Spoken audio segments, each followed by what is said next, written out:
Hi, I'm Catherine. Welcome to my making adventure. This is a video podcast where I try to share a variety of the crafty things I've been up to lately. Today I have some sewing and some knitting to talk about. I live in the rural Midwest with my husband and our 3 daughters. They are 6, 4, and 1, and I'm home with the girls, but my husband's not home. So if there are any interruptions, that's just kind of the way mom life goes sometimes. Thank you for watching today. We'll go ahead and jump right in. Today I'm wearing the Aosta Summer Top by the Knit Purl Girl, which is a DK weight t-shirt pattern with a fun little textured pattern to it. This is like the second garment I ever made, I believe.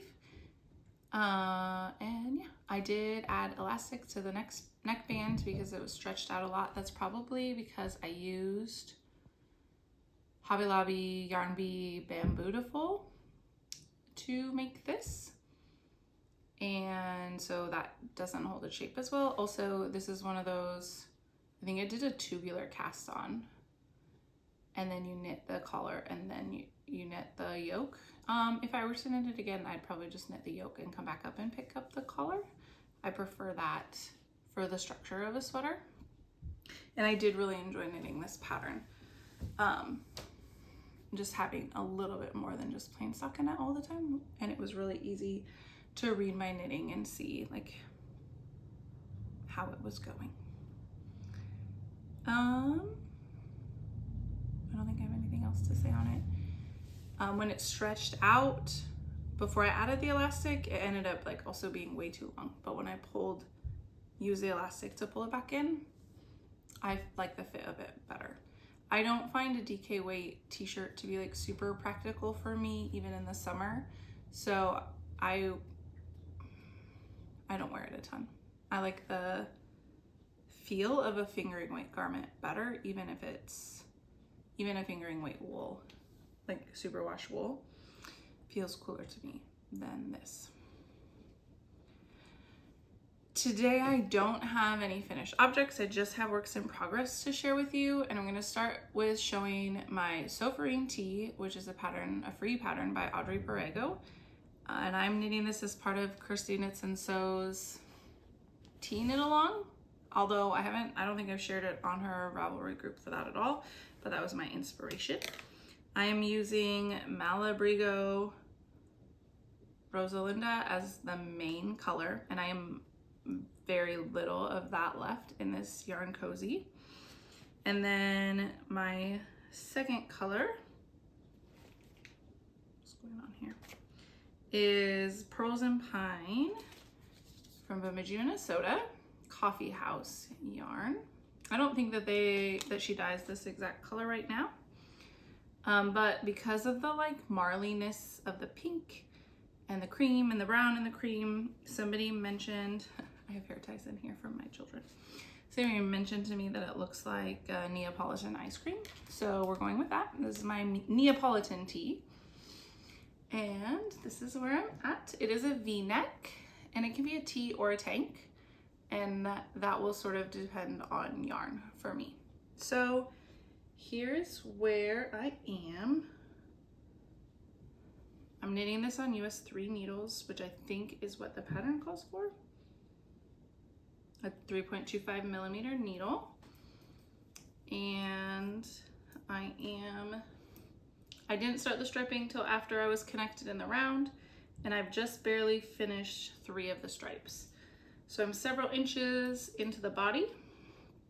I am hoping to get at least 1 more pink stripe out of the yarn that I have, but that might be it.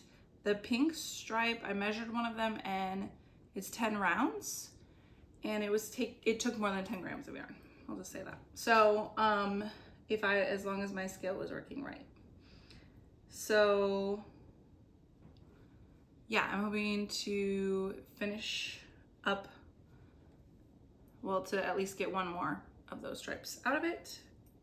There is a way to work bust shaping into this, but I've opted out of that because I didn't want to disrupt the stripe pattern.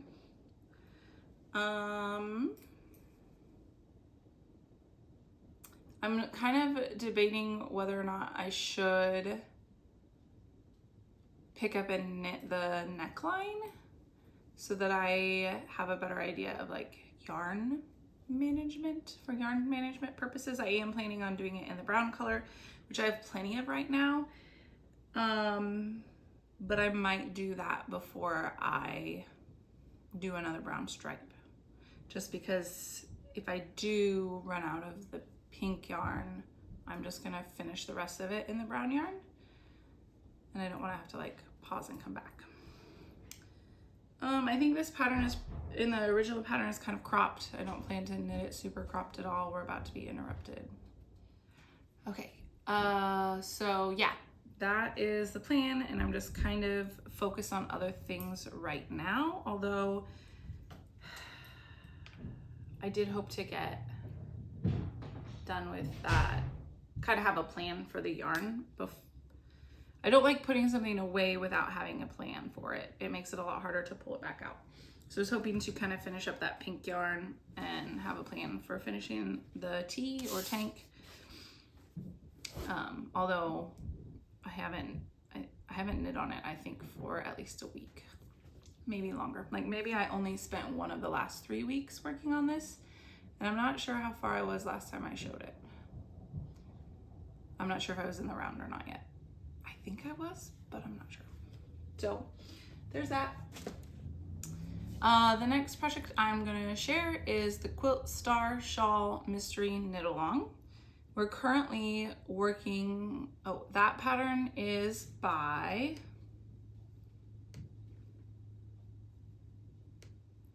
Mystery Knit Along by Gabrielle, Vezina, and I'm in the middle of the 4th clue. So I'm just kind of sharing that as a spoiler warning. I'll plan to give you another warning before I show you my project. I'm using yarn that we hand dyed. The main color I'm using is Spider's Web, which is a pretty silvery gray. Thanks, Emily, for helping me name that. And then there's 4 contrasting colors. My color 1 is Blueberry. Color 2 is Grape. Color 3 is Raspberry. And color 4 is Carrot. So those are the colors I'm using. And I also have some stats on like how much yarn we've used for each clue, if that's interesting to anybody.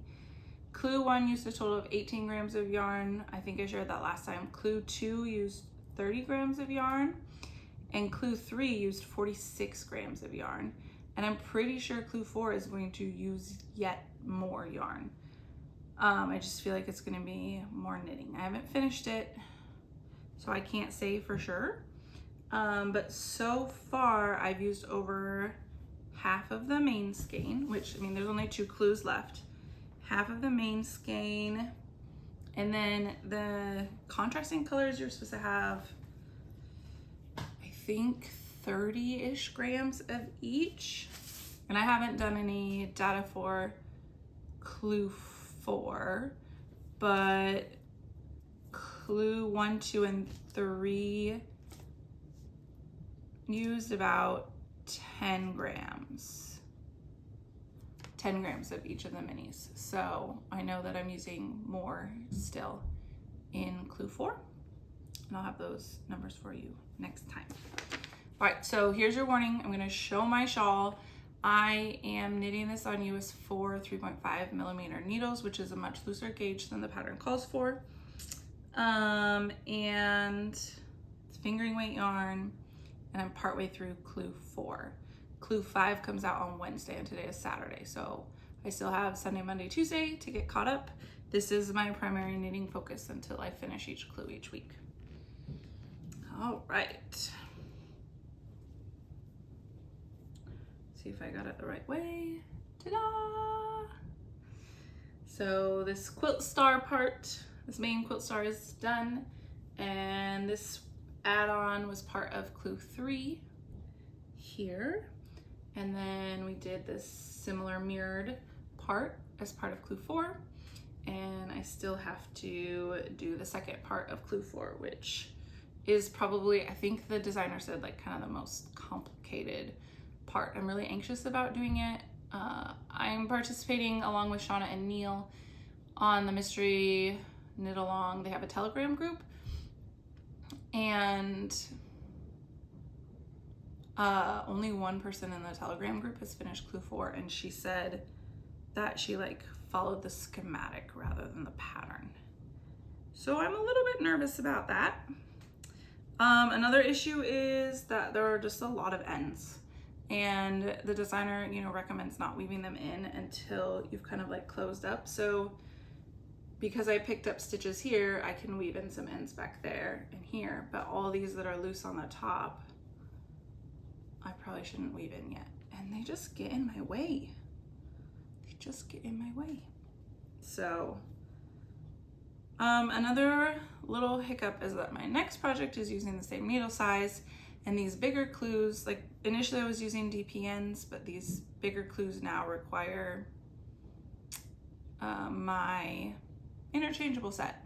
So I've had to pause a project to work on this, which is okay, but last night I had car knitting time and I grabbed the project that didn't have needles in it. And I was in the car for over an hour and I had nothing to knit on. That was really depressing. But yeah, I think this is looking really beautiful. It is fiddly, and hopefully the rest of Clue 4 goes well and isn't too stressful. But yeah, I think it's looking beautiful and I'm really excited. I am like, since each of these clues seems to be like more and more yarn, I'm a little bit anxious to see what Clue 5 and Clue 6 are, since there's still 2 more clues and I am going to be running low on main color yarn.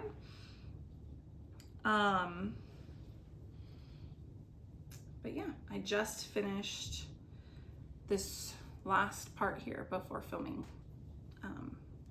so that it wouldn't have to be awkwardly on the needles. All right. And then as like an intermission project, when I'm not needing to work on that project, I had cast on a dress for my daughter. My daughter had requested I knit her a dress. I knit one for my 6-year-old probably 2 or 3 years ago when she was 4. Now my 4-year-old wants one. So I ordered some Drops Bell, which I've never used before. And I swatched, and I think I was getting like 16, 17, 18 stitches per 4 inches. So I printed off the Flax Worsted pattern, which is by Tin Can Knits, and it's free. And I use that as like to help me with the yoke of the dress. And then I'll show you what I did momentarily. So I don't know if I've shown the yarn on here at all. My main color is color 26, which is like a white or off-white. And then I have like rainbow of colors. So I'll just show you in the sweater. I don't think you need to see the yarn separately. This also has 1,042 ends to weave in because it's all my fault. So here's what I've done so far. So I knit the yoke as called for in the pattern. I think I knit one of the smallest sizes, even though she's 4, because I didn't want positive ease on the bodice. Otherwise it just like kind of sags out when you add all the fabric for the dress.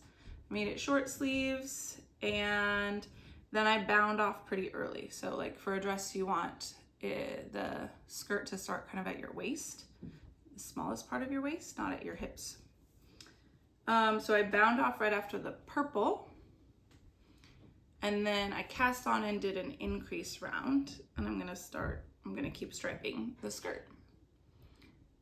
I hope that I increased enough, but I'm gonna have to finish the red stripe before I know for sure if I've really got a good skirt going. I was worried that it was already a little bit wide for her, so I didn't want any more stitches than I needed on the skirt. So I increased every other stitch. So I like did 1.5 times for the skirt, and typically In the other dress that I knit for my daughter, I did 2 times for the skirt compared to the bodice. But I think that this will work all right. I just have to get a little further to get a better idea. I could add like a little bit of an A-line shaping on the skirt as well if I was worried about it, but I just feel like that's not going to be necessary. If you're familiar with a flax pattern, they do have this garter pattern on the sleeves, and I enjoyed doing that. I also thought it'd be a good way to sort of hide my beginning of round, so I continued it down the bodice. But I am not going to continue it down the skirt. I have stopped with that garter ridge pattern, and I'm just knitting in the round now.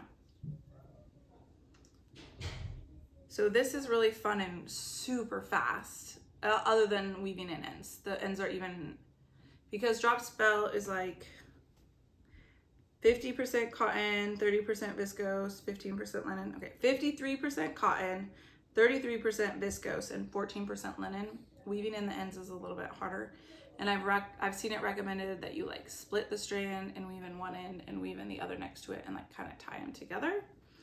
So I'm kind of playing around with that. I have not been keeping up with weaving in ends on that, although I probably should now that I blocked the bodice before I picked up the skirt.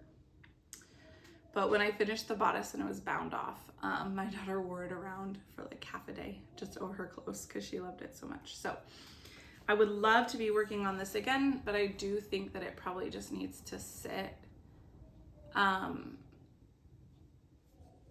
while I work on my quilt star, just because I don't have the needles for both. However, if the quilt star gets to where I can use my DPNs again, then I could put the needles back on this. And then I just have one teeny tiny little sewing update for you. I had family visit, so we had a week of a lot of extra people here, but I did do one little sewing thing before they came, and that was that I cut and sewed, hemmed, seamed my daughter's shirt dress. So from a men's 3XL button-up shirt, I sewed a dress for my 6-year-old. So I just cut the sleeves off and some A-line shaping into it, and there's no pockets or anything yet. She does want me to sew the shirt pocket back on so she would have a pocket, and I just then like hemmed up the sleeve hole that I left. So I like seamed part of it and then left a gap for the sleeve and then seamed it in. And she also would like me to try to reduce the collar thickness, so I have some ideas for that.